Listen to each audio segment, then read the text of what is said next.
Hello and welcome back to Clear Vision for UPSC. So while low marks in UPSC prelims mocks, UPSC prelims मॉक्स में 30 to 40 के बीच में अगर stuck हो गए हो या 70 to 80 के बीच में स्टक हो गए हो तो 90 प्लस या 100 प्लस कैसे जाएं। देखिए अगर आप ये जाते हैं तभी तो आपके अंदर कॉन्फिडेंस आएगा कि मेरा प्रीलिम्स क्वालिफाई हो जाएगा and that confidence is very important.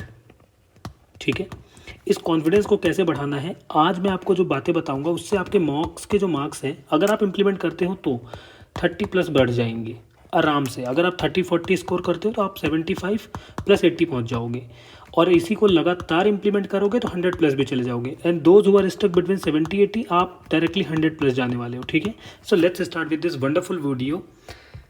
Here is the reasons for low marks in UPSC mock test without wasting your time. यहाँ पे 9 रीजंस हैं। Let me elaborate each and everything in a very broad based manner. ठीक है, सबसे पहले poor time management.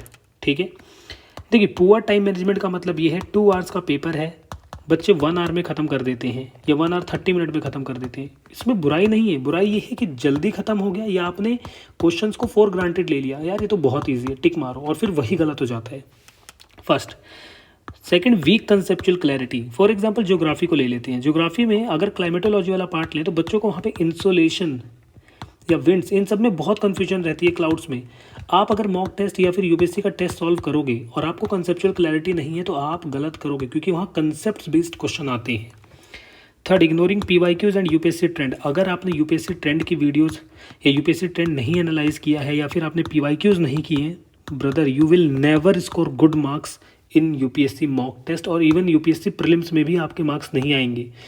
These 2 things are very important. Ineffective revision नहीं हो पाती है। पुअर करंट अफेयर्स कवरेज है क्योंकि मॉक टेस्ट में देयर आर 100 क्वेश्चन। ठीक है, 7 to 12 क्वेश्चन ना करंट अफेयर से डायरेक्टली आते हैं, मतलब 14 मार्क्स अप्रोक्सीमेटली करंट अफेयर से हैं। तो 14 मार्क्स को आपके तो यही कट जाते हैं तुक्केबाजी में।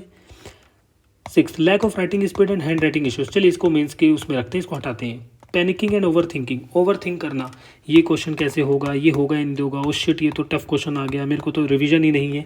ओवर थिंकिंग हो जाती है और हमारा क्वेश्चन गलत हो जाता है। 8th, ignoring test analysis. The most important after this third point is 8th, analysis mistake correction, और इसी के ऊपर पूरा वीडियो बेस्ड है। ये मैं आज आपको सिखाऊंगा कैसे करना है लाइव पेपर सॉल्व करके। अगर आपने ये कर लिया 100 प्लस आपके गारंटीड आने वाले हैं। अब पुअर एमसीक्यू एलिमिनेशन स्ट्रेटेजी, लोग कहते हैं कि it's 2024 2025 there is no elimination strategies. मानता हूँ नहीं है, लॉजिकल टेक्निक्स तो हैं ही, लॉजिकल गेस तो आप कर ही सकते हो, अपना माइंड अप्लाई कर सकते हो, स्मार्ट प्रिपरेशन कर रहे हैं ना, तो how we will do this, ये चीज़ें बताता हूँ मैं आपको। Now let's talk about the solution. ठीक है, here is the first step. After every mock test एक डायरी निकालो, उसमें लिखना स्टार्ट करो जो मैं बोल रहा हूँ। ठीक है, स्क्रीनशॉट ले लो या तो। सबसे पहले पूरे टेस्ट का एक बार ओवरव्यू कर लो। कैसे करना है देखो ये क्वेश्चन है, विजन आईएएस का एक क्वेश्चन पेपर है ये। अब इसको मैं देखो कैसे करता हूँ, वैसे आप भी करोगे।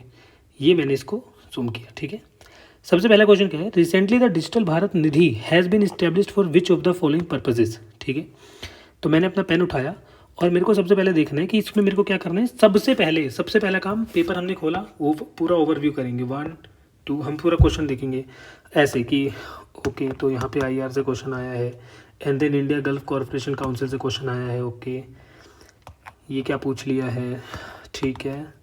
हम ऐसे पूरा पेपर ओवरव्यू करेंगे एक। ठीक है, पूरा पेपर 100 के 100 क्वेश्चन हम थोड़ा देख लेंगे। ओके जेट स्ट्रीम से क्वेश्चन आया है, ठीक है। ओके देन हैवी रेनफॉल से क्वेश्चन, विंड से क्वेश्चन, वाटर वेपर से क्वेश्चन, हम देख रहे हैं। अभी पूरा पेपर हमने ऐसे करके पूरा एनालाइज कर लिया। ठीक है, हम यहाँ पे आ गए, हमने 100 क्वेश्चन अपने एनालाइज कर लिए। अब सुनो मेरी बात, अब इतना करने के बाद वापस फर्स्ट पेज पे जाना है हमें। ठीक है, हम आ गए अपने फर्स्ट पेज पे। Here is the first page. अब क्लोज योर आइज, जैसा कह रहा हूँ प्लीज़ फॉर ग्रांटेड मत लेना, दिस इज एक्सपीरियंस इसलिए बता रहा हूँ। Close your eyes, take a deep breath और स्माइल करो और फिर से पेपर स्टार्ट करो। अब सेकंड स्टेप क्या करना है वो देखो। सेकंड स्टेप हमारा क्या था, second step mark the question subject wise. ठीक है, पहले पूरा पेपर अब हमें मार्क करना है। ये सब नहीं करते हो तभी तो पेपर 1 आवर में ख़त्म हो जाता है और फिर फेल हो जाते हो। देखो अब स्टार्ट हुआ, यहाँ अपना नाम हम लिख लो, सब फील आना चाहिए, पूरा एग्जाम दे रहे हैं। ठीक है, हमने देखा digital Bharat Nidhi has been established, ये क्वेश्चन हमारा करंट अफेयर से आ गया या फिर हम इसको कर सकते हैं इकोनॉमी से आ गया। मैंने लिख लिया eco. Union cabinet approved the continuation integrated development of wildlife habitats, okay environment से क्वेश्चन आ गया। ठीक है, technology brain computer science and tech से क्वेश्चन आ गया, साइंस एंड टेक से क्वेश्चन आ गया। ठीक है, लैंडस्लाइड जियोग्राफी से क्वेश्चन आ गया। ऐसे करके ना मार्क कर लो जल्दी से। ओजोन डे करके जियोग्राफी से क्वेश्चन आ गया या एनवायरमेंट से आ गया, जहाँ भी आपको कैटेगराइज करना है। What ever you think, world craft cities IR से क्वेश्चन आ गया या करंट अफेयर से आ गया। ऐसे करके पूरा पेपर आप मार्क कर लोगे। इसको करने में आपको 10 मिनट लगेगा। ठीक है, ये आपका टाइम वेस्ट नहीं हो रहा है, यही तो आपके 20+ मार्क्स अभी इंक्रीज़ करेगा। क्योंकि अब आपको पता है कि आपको पॉलिटी से स्टार्ट करना है, इकोनॉमिक्स से। ठीक है, जैसे मेरे को पॉलिटी बहुत पसंद है, पॉलिटी हो गया, इकोनॉमिक्स ये मेरे फेवरेट सब्जेक्ट्स हैं। तो मैं सबसे पहले इनको करता हूँ, क्योंकि अगर यहाँ से 30 क्वेश्चन आए तो मुझे पता मैं 25 to 26 यहाँ से करके आऊँगा, वो भी करेक्ट। सही बात है। तो सबसे पहले मार्क कर लो कि आपका माइंड रिलैक्स हो जाए। कैसे रिलैक्स होगा? अगर ये माइंड रिलैक्स हो गया तो आपके 20 to 30+ मार्क्स तो ऐसे ही इंक्रीज हो गए। आप इनको करेक्ट कर लोगे। सोचो, आपने पेपर के स्टार्टिंग में आपने 10 मिनट्स आपने इसको करने में लगाया। ठीक है, स्टिल आपके पास कितने मिनट बचे हैं? 1 hour 40 मिनट्स, 1 hour 40 मिनट्स। और 40 मिनट्स में आपने फर्स्ट 35 इजी क्वेश्चन जो आपको पसंद है वो आपने कर लिए और वो भी करेक्ट किए। और अगर इसमें गलती भी हुई तब भी आपके यहाँ पे 70+ अगर नहीं भी बन रहे तो 65 मार्क्स तो आपके यहीं से बन जाएंगे। अब आपकी टर्न है उन क्वेश्चंस को करने की जो आपको टफ लग रहे थे, है ना। अब आप साइंस एंड टेक पे जाओगे। फॉर एग्जांपल आपको साइंस टेक टफ लगता है तो साइंस टेक पे जाओगे और अब उनको सॉल्व करने की कोशिश करोगे, तो आपका प्रीलिम्स और मॉक टेस्ट में हाई मार्क्स आने के चांसेस यहाँ से बढ़ जाएंगे। सेकेंड स्टेप समझ आ गया। अब थर्ड स्टेप पे जाते हैं। Start solving the mock test with full focus. पूरा फोकस, उस वक्त आपके माइंड में कुछ नहीं चलना चाहिए। During exam, during mock test attemptation आप क्या करोगे? अपनी वाटर बॉटल अपने पास रखोगे। ठीक है, एक डार्क चॉकलेट खा लोगे पहले ही कि माइंड पूरा कॉन्सेंट्रेट रहे। ठीक है, और पानी पी के अच्छे से आप रिलैक्स माइंड से पूरा फोकस करके पेपर दोगे। ठीक है, फुल फोकस, माइंड में कुछ और नहीं चलना चाहिए और पैनिक नहीं होना है। देखो, highlight the keywords like correct और नॉट करेक्ट। यहाँ बच्चे बहुत गलती करते हैं, मैं आपको सच बता रहा हूँ। यहीं से डिफरेंस आता है कि किनका क्वालिफायर है, किनका नहीं हो रहा है। देखो अब हमें क्या करना है, हम देखेंगे। यहाँ पे देखते हैं, जैसे कि यहाँ पे लिखा हुआ है which of the following statements given above is are correct. मैंने इसको हाईलाइट कर लिया, मैं अपने पेन से ऐसे हाईलाइट करूँगा कि करेक्ट पूछा हुआ है। ठीक है, अब कहीं ना कहीं पे ना, अभी तो ढूंढने में टाइम लगेगा, आप लोगों का टाइम वेस्ट होगा, पर मैं कहीं पे बता देता हूँ। लेट्स से यहाँ पे लिखा हुआ है नॉट करेक्ट।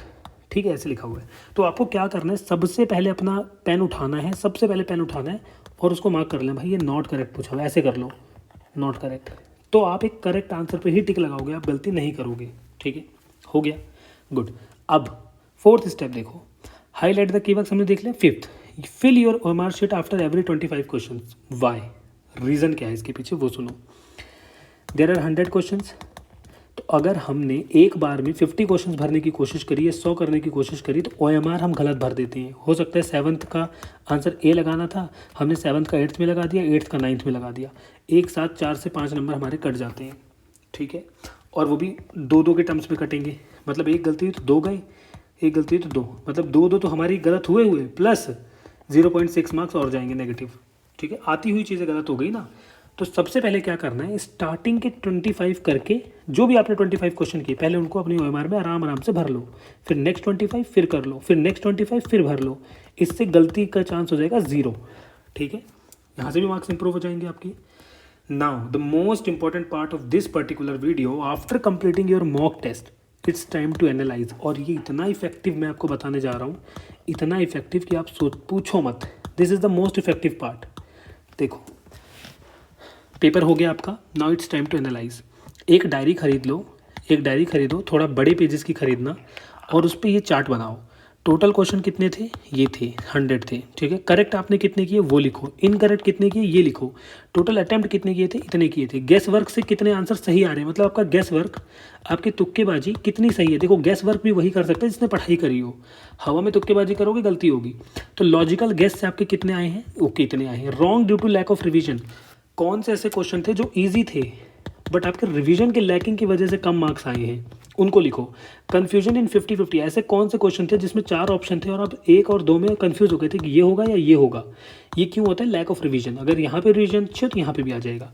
तो जब आप ये देखोगे कि अच्छा मेरे इस पर्टिकुलर टेस्ट में यहाँ पे मैंने करेक्ट किए थे 50, इनकरेक्ट किए थे 23, टोटल अटैम्प्ट किए थे मैंने 73, गैस वर्क से ठीक हुए हैं लेट्स से 12, wrong due to lack of revision हुए हैं 15, मान के चलते हैं कन्फ्यूजन इन 50-50 12 क्वेश्चन हमने बना लिया। अब कोशिश करो कि ये सब कुछ गलती ब्लंडर हुआ किसकी वजह से? लैक ऑफ रिवीजन की वजह से। रिवाइज करो, नेक्स्ट टाइम ये चीज़ इंप्रूव करो, और जब आप ये चीज़ लिखने लग जाओगे ना, आपका माइंड इसको समझने लग जाएगा। This was the most important part. ये चार्ट आपको बनाना है, ठीक है। इससे भी एक बड़ी इफेक्टिव बात बताता हूँ। नेक्स्ट पार्ट देखो, आज से जो भी टेस्ट देना इस वाली प्रीलिम्स शीट पे देना OMR पे। ये रियल यूपीएससी की ही शीट है, ये रियल यूपीएससी की ही शीट है। यही शीट आपको मिलेगी यूपीएससी प्रीलिम्स के डे के दिन। यहाँ पे सिग्नेचर करेंगे इन्विजिलेटर्स, यहाँ पे आप लिखते हो सेंटर जैसे दिल्ली, और सब्जेक्ट लिखते हो 01 या 02 या जो भी लिखते हो। हमारा GS का है, यहाँ पे लिखते हैं GS1, और यहाँ पे लिखेंगे 01। बुकलेट आपको शायद B मिले, जो भी मिले, आपका रोल नंबर यहाँ भरते हो, उसके बाद आप ये शीट फिल करते हो। यही शीट मैं अभी अपलोड कर दूंगा चैनल पे, वहाँ से टेलीग्राम चैनल से, वहाँ से इसको डाउनलोड करो और अपनी ये वाली शीट बनाना मत भूलना। ये वाली शीट अपनी बना लो, ठीक है। इसके बाद क्या करना है, ध्यान से सुनो। इसके बाद आपको अपनी, रुक जाओ, अपनी मिस्टेक्स की एक डायरी बनानी है, ठीक है। मिस्टेक्स की एक डायरी बनाओ कि आपने ये गलती करी इस वाले पेपर में, दूसरे में आपने ये गलती करी, तीसरे में आपने ये गलती करी। अपने सारी गलतियां लिखो। हो सकता है मेथ आने तक आपके पास कुछ 30 to 40 मिस्टेक्स आपकी हों। डियर फ्रेंड्स, अगर यहाँ गलती कर लोगे ना, आई बेट यू यूपीएससी प्रीलिम्स में एक भी मिस्टेक नहीं करोगे और you will qualify this exam. इतनी पावर है इस एनालिसिस ट्रिक में। तो बिना पैनिक किए ना, बिना पैनिक किए मेरे मार्क्स कम आ रहे हैं, रोना धोना मचाने से अच्छा है जो बता रहा हूँ वो करो और अपने मार्क्स इंप्रूव करो। समझ आ रहा है? ये बिल्कुल, ये मैं नहीं कहता कि जिनके मार्क्स कम आते हैं उनका प्रीलिम्स नहीं निकलता है, निकलता है। इट्स ऑल अबाउट मेहनत plus luck. It's not about only luck और इट्स नॉट अबाउट ओनली मेहनत, इट्स अबाउट बोथ, ठीक है। समझ आ रहा है? तो ये दोनों चीज़ करो करो करो करो, ठीक है। उसके बाद मैं आपको एक और चीज़ बताता हूँ। लॉजिकल गेस की जो वीडियो है वो इसी चैनल पे अपलोडेड है, ठीक है, एलिमिनेशन ट्रिक्स की। जाओ और उसको अच्छे से देखो, आराम आराम से देखो, उसे समझो। आपके सिर्फ वो वीडियो आपके 20+ मार्क्स बढ़ाने वाली है। और सुनो, एनवायरमेंट, इको, एंशिएंट मेडिवल, इन तीनों का एनालिसिस, मैंने आपको बोला ना ट्रेंड एनालिसिस बहुत ज़रूरी है। इन तीनों का ट्रेंड एनालिसिस मैंने ऑलरेडी अपलोड कर दिया है। कैसे प्रिपेयर करना है वो भी अपलोड कर दिया है। नाउ इट्स योर रिस्पॉन्सिबिलिटी कि आप इसको प्रिपेयर करो। अगर अब भी प्रिपेयर नहीं करोगे तो ये आपकी प्रॉब्लम है कि आपके मार्क्स कम आते हैं। और एक और बात, एंशिएंट मेडिवल के नोट्स मैंने अपलोड किए हैं and they are just appreciated by everyone. वो वायरल हो चुके हैं टेलीग्राम पे, हर कोई उनको शेयर कर रहा है। मेक श्योर कि आप भी उनको पढ़ते हैं, उसमें सब कुछ इंक्लूडेड है। मन लगा के उनको पढ़िए, ठीक है। और CSAT के रिगार्डिंग मैंने आपको पहले भी कहा है, कॉम्प्रीहेंशन से लास्ट ईयर सिर्फ जो मेरी 4 वीडियोज़ हैं कॉम्प्रीहेंशन के, उसको बच्चों ने जिन्होंने देखा वो अगर 30 कॉम्प्रीहेंशन आते हैं तो 27 to 28 करेक्ट करके आ रहे हैं। मतलब माय डियर फ्रेंड्स, ऑलमोस्ट अगर मैं आपसे बात करूं तो ज़्यादा से ज़्यादा 60+ मार्क्स तो वो सीधा यहीं से स्कोर कर रहे हैं कॉम्प्रीहेंशन से। तो उनका तो CSAT निकलना बहुत एकदम 100% तय हो चुका है। तो मेक श्योर आप कोई गलती ना करें। ये जो एनालिसिस मैंने बताया है इसको देखिए, ठीक है, एक एक चीज़। और ये वाला चार्ट आप लोग ज़रूर बनाइए, ये चार्ट बहुत इंपॉर्टेंट है। एक एक चीज़ इसमें जो जो लिखा हुआ है और फिर उसको एनालाइज करिए कि मेरी क्या गलती है। डायरी वाली जो मिस्टेक्स वाली डायरी है वो भी मेंटेन करना, ठीक है। जाओ डाउनलोड कर लो ये OMR शीट, ये वाली OMR शीट आप डाउनलोड कर लो और इसका प्रिंट आउट निकलवा लेना, ठीक है, और इसी पे देना। मिलते हैं अपने नेक्स्ट वीडियो में। Thank you so much.